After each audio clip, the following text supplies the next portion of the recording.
has taken a bit of a turn at the end, the last episode. Yeah. So what can you sneak for us that's coming up?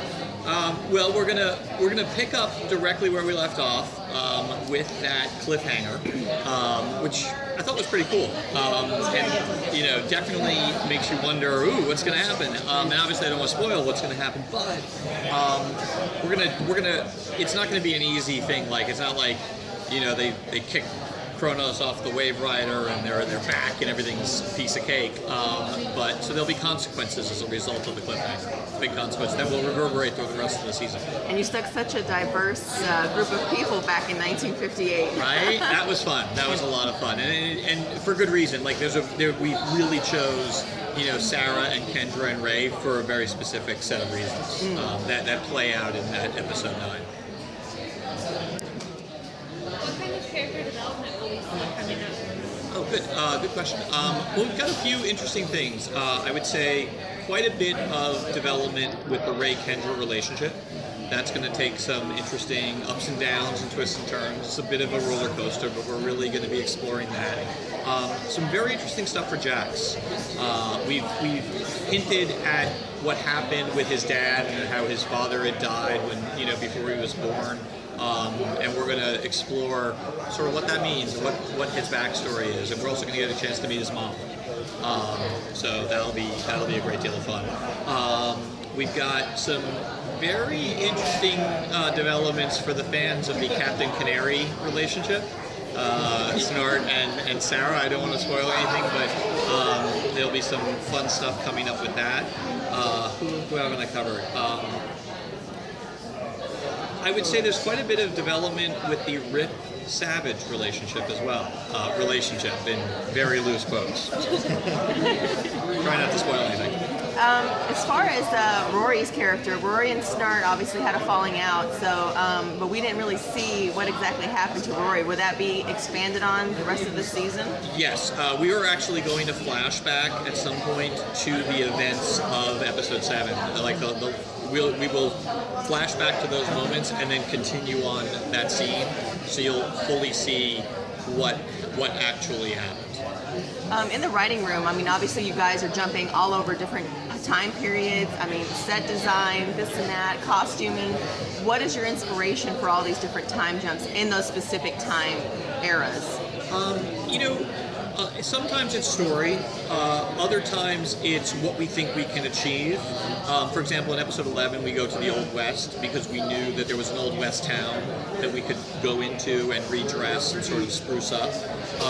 Like, we've stayed away from, like, let's say ancient Rome because we don't know how to do ancient Rome in Vancouver right now without relying on a ton of visual effects. So some of it's, you know, story and character, and some of it's just practical, like we're trying to pick the spots that we know we can pull off, you know, and do well. But obviously, now that we're going into our second season, we're going to have to keep refining that. We might see ourselves in ancient Rome because we'll be, you know, sort of at the point where we've got a good story reason to go to ancient Rome. But it's feeling, you know, it's just feeling our way through, and like you alluded to, we have an amazing crew. And every time we go to a different time period, which is every episode, we end up having to reinvent the show from a production standpoint, and brand new costumes have to be come up with, set design, particularly when we go to time periods like the future. We're going to go to 2 time periods of the future, 2 versions of the future that we haven't been to yet, and that requires a complete reconceptualization every time we do it because there's no research to do. Obviously, we can't, like, it's not like when we go to the Old West or go to 1970s or go to 1958 where we can actually research, like, you know, Vicky Mulholland, our costume designer for the future, had to come up with a completely new wardrobe, which you'll get a peek at later on today at the Sizzle Reel. Do you have any dream time periods, budget be damned? Oh, good question. Really good question. You know, I keep saying ancient Rome. Probably ancient Rome would be a lot of fun. Budget be damned. You know, I would love to explore, like, you know, New York in the 1920s. I think that would be a great deal of fun, and I think we would actually pull that off really well. But you know, and I'd love also to get out of, you know, sort of North America and not just go to play fictional countries in Europe, go to real countries in Europe. I think that would be a lot of fun. Yeah, do you want us to have Rick be the glue that holds everyone together, but along the way you've gotten some unexpected connection between everyone. So was the fact that the cast had so much chemistry as much of a surprise to you as it was to the audience? I don't know if it wasn't a surprise to me that they did have chemistry, because when you cast great actors, there's going to be some amount of chemistry. What was a surprise to me is the different pairings that sort of developed organically from that chemistry. That's the surprise. Like we didn't know that like Sarah and Snart were gonna be so great together on the screen. We didn't know necessarily that Ciara and Brandon would have chemistry. I think so it's a not completely unexpected, but the way it was unexpected. Great. Thanks, guys. Thank you so much. Thank you very much.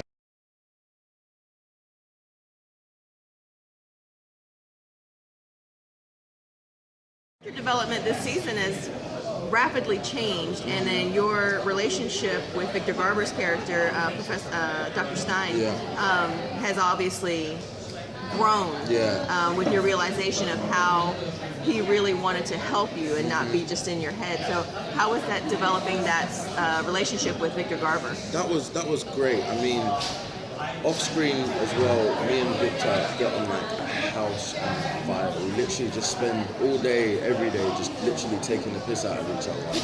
And like, he doesn't understand the word that I say because I'm always using UK slang, and he's just like, Franz, I can't understand the words you're saying. What does that even mean? And I'm like, it don't matter, mate. Selfie. And he's just like, can you not? He's great, man. I love him. So yeah, with our character, it was really nice to we start off at such loggerheads, and we're like completely different people from such different backgrounds and different ways of life, and we really kind of come together, and we have a really nice relationship as the series progresses. It's got this sort of like father-son kind of bond, and it's really nice to play with, and especially to work with Victor, who's such an amazing actor. It's great. I wanted to ask you about a particular episode where you get mutated into the hawk creature. What was it like kind of transforming into that and doing the prosthetics? And so the prosthetics took like 4.5 hours, something like that, which was long, but yeah, it was so much fun just to play this weird, like, scary hawk creature thing. Loved it. I felt like I was Michael Jackson in Thriller or something. It was hilarious. I think I did do that on set. Like, I just came on with like my phone playing it, just like doing the whole thing. I'm always goofing around like that.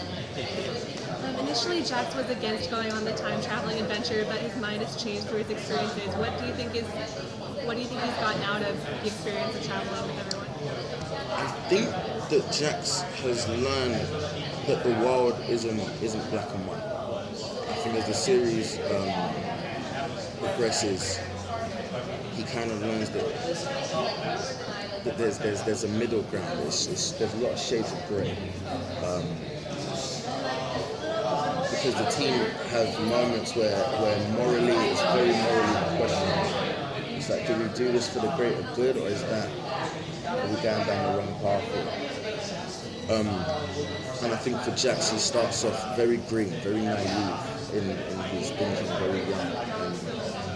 And what he kind of learns, he kind of grows up and learns what it takes to kind of be a hero and tough decisions that need to be made for the greater good, I suppose. So yeah, he definitely grows up as the series goes on. Are there any alternate universes from the comics that you would like to see?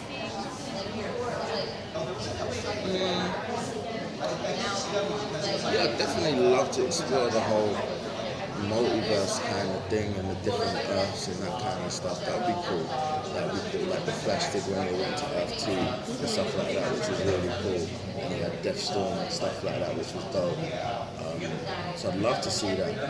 I'd love to see Firestorm do a version of like Fury or something like that, where he turns into Fury and stuff like that. That would be pretty cool.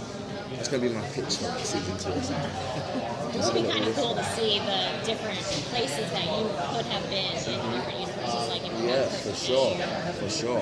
It would definitely be something fun to explore. Now that Ray and Kendra are kind of together, is Jax giving up on that? Burn. Damn it. I missed my shot. I didn't shoot my shot. I should have shot my shot. No. Yeah, Jax is a little miffed about it at first, but yeah, he comes around and that whole, can't give away too much, but What episodes are you looking forward to that have been shot that haven't aired yet? Is there anything in particular about your storyline that you're very excited for people to see? Yeah, I'm very excited.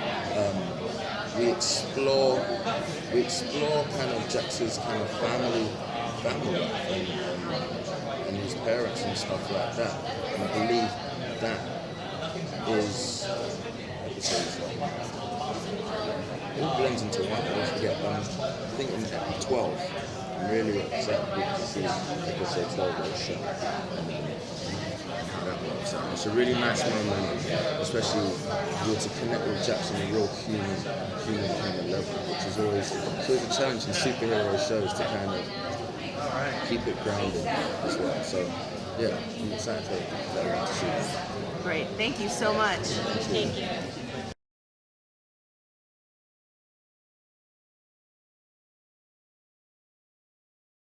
Your character this season has taken a bit like of a journey from wanting to be kill, kill, kill to restraining herself, especially when the episode where you were tasked to kill Stein. What has it been like playing that level of, restraint and kind of reining it in and just... I think it's interesting because we'll go from like being like, I don't want to kill and we're not murder, and then we'll like just go to like kill a bunch of people still. I think it's kind of like Arrow, in the beginning was just like killing everyone, and then it was like, wait, maybe we shouldn't do that. And I think we're still kind of in our first season where a lot of people are dying, like that happens, superhero deaths. But I think she's kind of getting better at it. At least now it's a choice. Like before for her it was like, oh shoot, I just murdered somebody and like didn't know that I was doing that. And now she has the decision of like, I'm gonna kill you or I'm not. So there was an episode where you're reunited with Oliver in the episode 2046. How fun was that playing? Like seeing another Arrow and then thinking that Oliver was dead. That was kind of like a... Well, I love just doing scenes with Steven. We've always had like such good chemistry for stuff that it's really fun to play off of each other. So to get to do stuff together again was fun. And like to see him as like an old man was funny. There was one like I was bummed that they didn't take it. One of the takes where like she's saying goodbye or whatever, and she's like hugging her, she's looking at him, and she's just like, "You're so old," like, and but they didn't use that. But it was funny because I really like it was funny just looking at him, and you're like, "Wow, you're an old man." They aged him very well, I think. Yeah, I mean he still looked good. I was like, yeah, that's like movie 65. Like, where's the belly? Where's like super fit? Like, Speaking of fit, like working out and doing all of the fighting, you do a lot of your own stunts, I assume. Were you always into doing like the fighting? Like, did you study before you started? I did, yeah. You look like you've known what you've been doing for a while.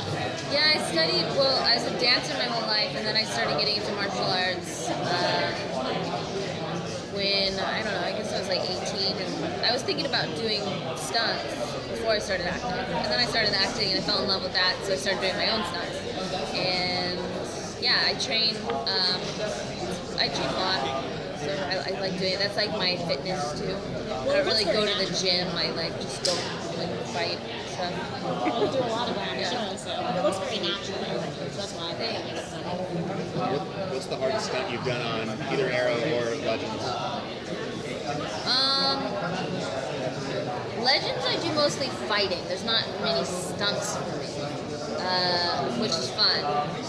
Arrow, there was more like some of the like water stuff was crazy. Like it was really fun, but there was one like when I was drowning in the ocean, and I remember we were doing that, and it's like a giant pool that you're in, and they like make a wave machine.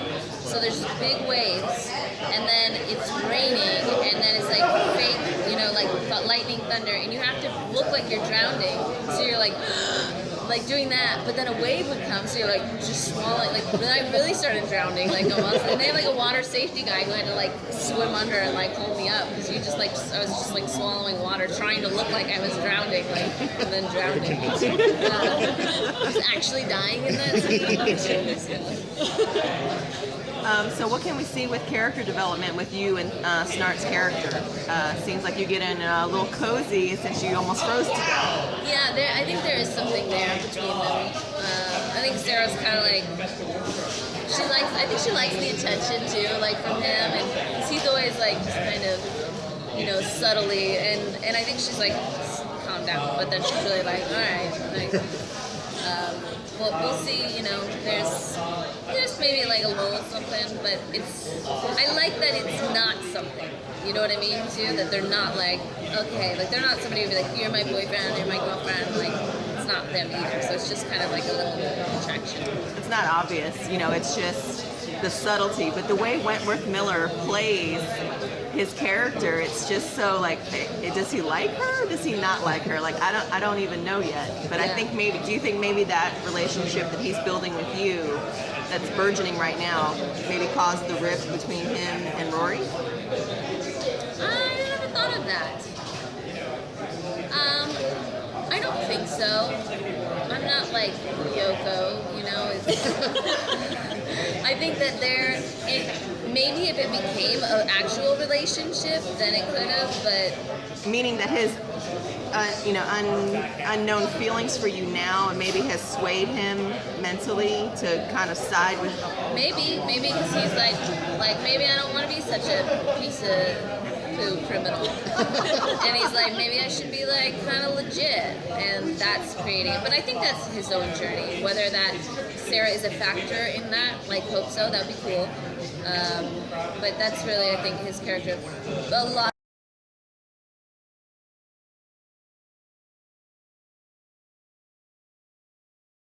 Episode is stuck in 1958 with Sarah and Kendra. Yes. What can you tell us about having shot that episode prior to you being stuck there? It's a little bit backwards, a little bit not as forward thinking from the 2016. So right. You played an interracial couple. Yes. Yeah. That's as in the previous episode, I believe 107, which we saw already, Night of the Hawk. We delved into that a little bit with Jax's character, a little bit with Kendra and Ray.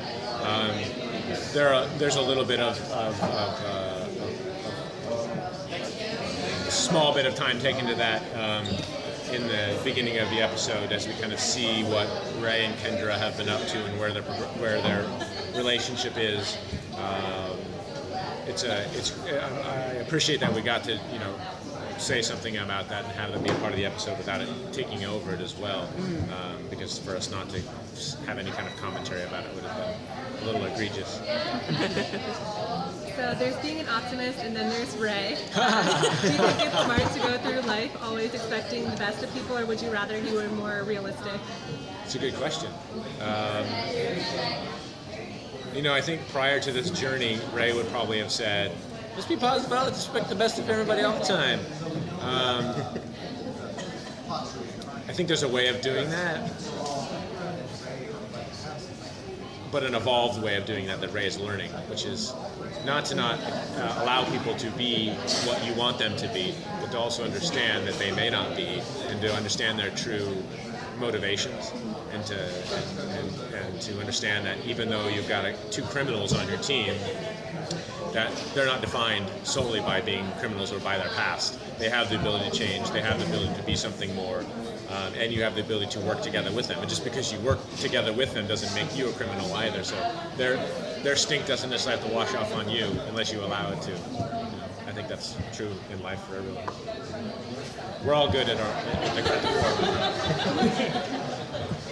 Can you elaborate a little bit on the scene where you take a beating for Rory's character? Yeah. That was a little bit of a surprise because most people wouldn't have considered your character and Rory kind of being simpatico because he wasn't going to stand up for you, but you stood up for him. Yeah. So what can you tell us about that scene? Well, I think Ray was making a point.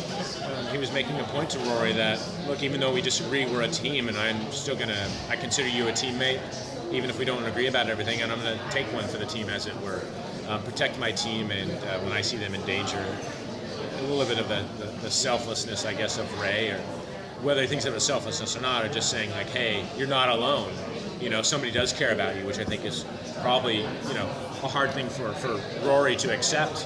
Although he's got, his relationship with Snart, I don't think he expects anybody to look out for him. So his view of the world is that nobody cares about him and the world's a terrible place, kind of a thing. So, screw it all. But Ray's kind of, in a small way, show that that's not necessarily the truth. Kind of a powerful, sub. Like to see your character go, if you got to make a decision, what would happen next? Where would you ultimately like to see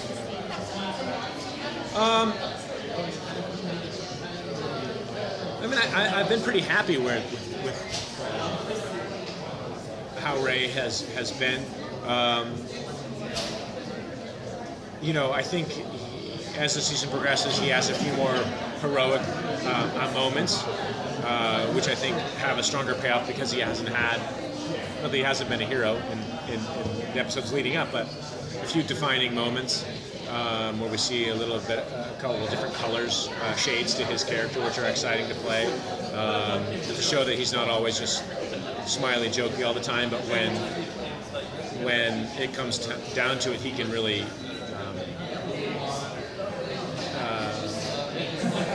really turn on a different gear and get into business mode and have some desire to really beat up the bad guy and take him out and be the not the darker hero, but more of the vigilante revenge style energy without wanting to be a vigilante. That makes sense. Different energy. Are these changes coming in part because of your relationship with Kendra that's now burgeoning, or how is that changing? I didn't say that's a motivating factor as she's put into as their relationship changes, he cares more for her. So when she's in a dangerous situation, it's more immediate, especially since he missed the opportunity to help save Anna. It's even more important for him to be able to protect those that he loves and keep them out of danger, or appreciate and cares for. Is there an upcoming episode that hasn't aired yet that you're excited for folks to see that your character's gonna? Well, all of them. I think the Western episode is fun. There's a lot of funny moments.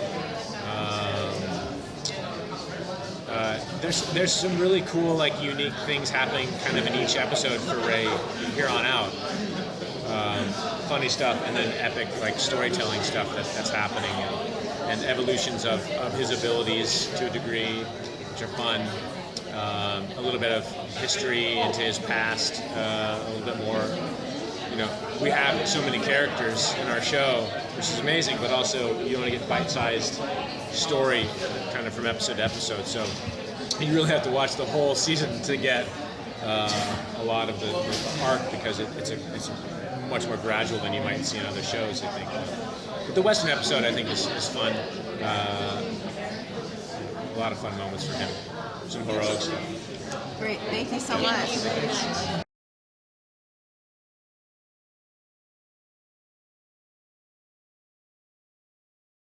So you, Ray, and Sarah get stuck in 1958. Yeah.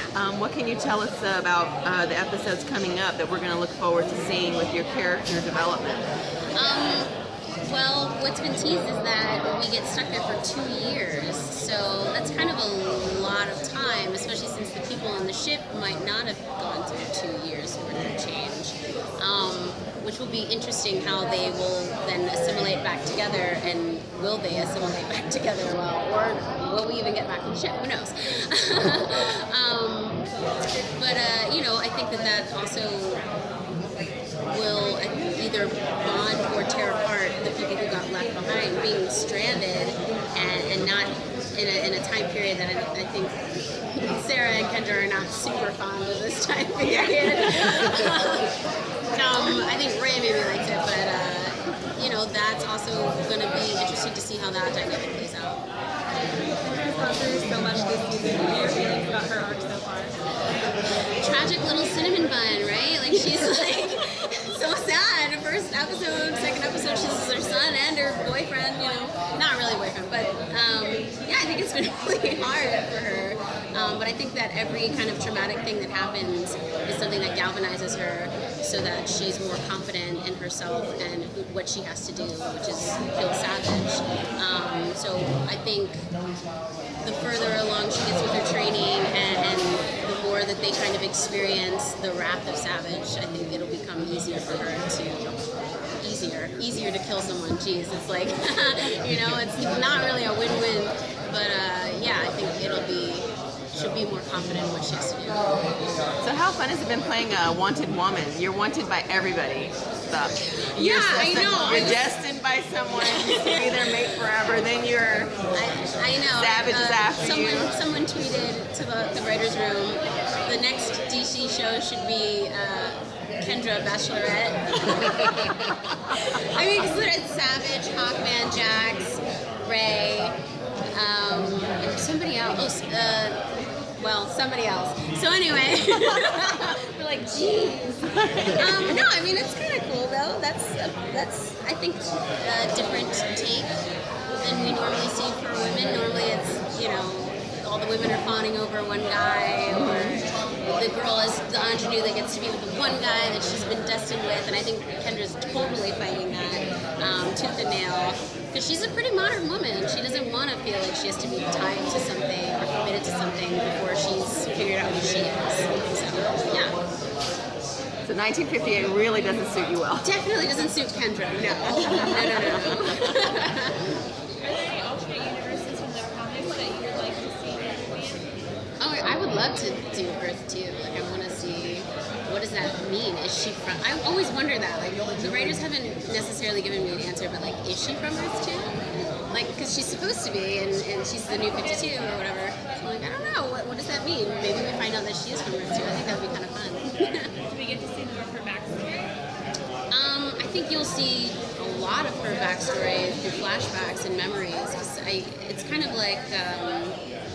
I can't think of the term. But when you lose your memory, you try to look at pictures or things that remind you of stuff. But she's had 4,000 years, so like everything's gonna remind her of something, right?